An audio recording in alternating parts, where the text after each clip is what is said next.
आंवला नवमी की कथा। काशी नगर में एक निसंतान धर्मात्मा वैश्य रहता था। एक दिन वैश्य की पत्नी से एक पड़ोसन बोली, यदि तुम किसी पराये लड़के की बलि भैरव के नाम से चढ़ा दो तो तुम्हें पुत्र प्राप्त होगा। यह बात जब वैश्य को पता चली तो उसने अस्वीकार कर दिया, परंतु उसकी पत्नी मौके की तलाश में लगी रही। एक दिन एक कन्या को उसने कुएं में गिराकर भैरव देवता के नाम पर बलि दे दी। इस हत्या का परिणाम विपरीत हुआ। लाभ की जगह उसके पूरे बदन में कोढ़ हो गया तथा लड़की की प्रेतात्मा उसे सताने लगी। वैश्य के पूछने पर उसकी पत्नी ने सारी बात बता दी। इस पर वैश्य कहने लगा, गौवध, ब्राह्मण वध तथा बाल वध करने वालों के लिए इस संसार में कहीं जगह नहीं है। इसलिए तू गंगा तट पर जाकर भगवान का भजन कर तथा गंगा में स्नान कर, तभी तू इस कष्ट से छुटकारा पा सकती है। वैश्य की पत्नी पश्चाताप करने लगी और रोग मुक्त होने के लिए माँ गंगा की शरण में गई। तब माँ गंगा ने उसे कार्तिक शुक्ल पक्ष की नवमी तिथि को आंवला के वृक्ष की पूजा कर आंवले का सेवन करने की सलाह दी थी। जिस पर महिला ने गंगा माता के बताए अनुसार इस तिथि को आंवला वृक्ष का पूजन कर आंवला ग्रहण किया था और वह रोग मुक्त हो गई थी।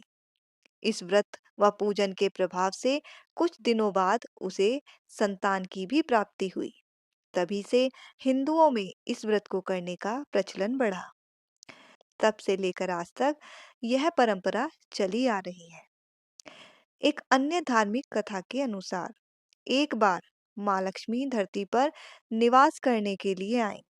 इस दौरान लक्ष्मी जी को भगवान विष्णु और भगवान शिव की पूजा करने की इच्छा हुई, लेकिन दोनों की एक साथ पूजा करने के लिए उनको कोई उचित उपाय नहीं सूझ रहा था।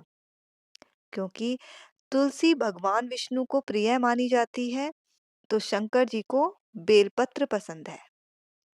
ऐसे में माँ लक्ष्मी ने आंवले के वृक्ष को विष्णु और शिव का प्रतीक मानकर अक्षय नवमी तिथि पर आंवले के वृक्ष की पूजा की।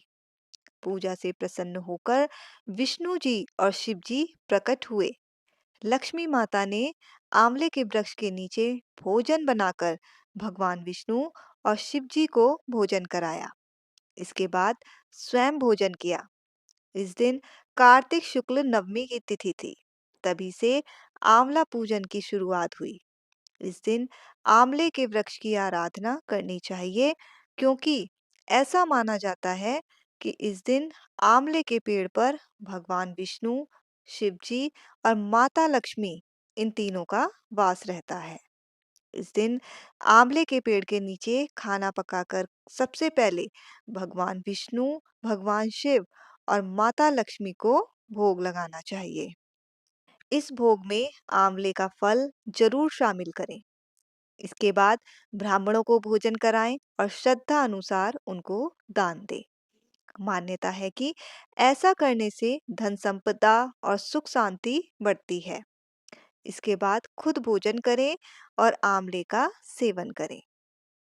आशा करते हैं कि आपको यह जानकारी लाभप्रद लगी होगी।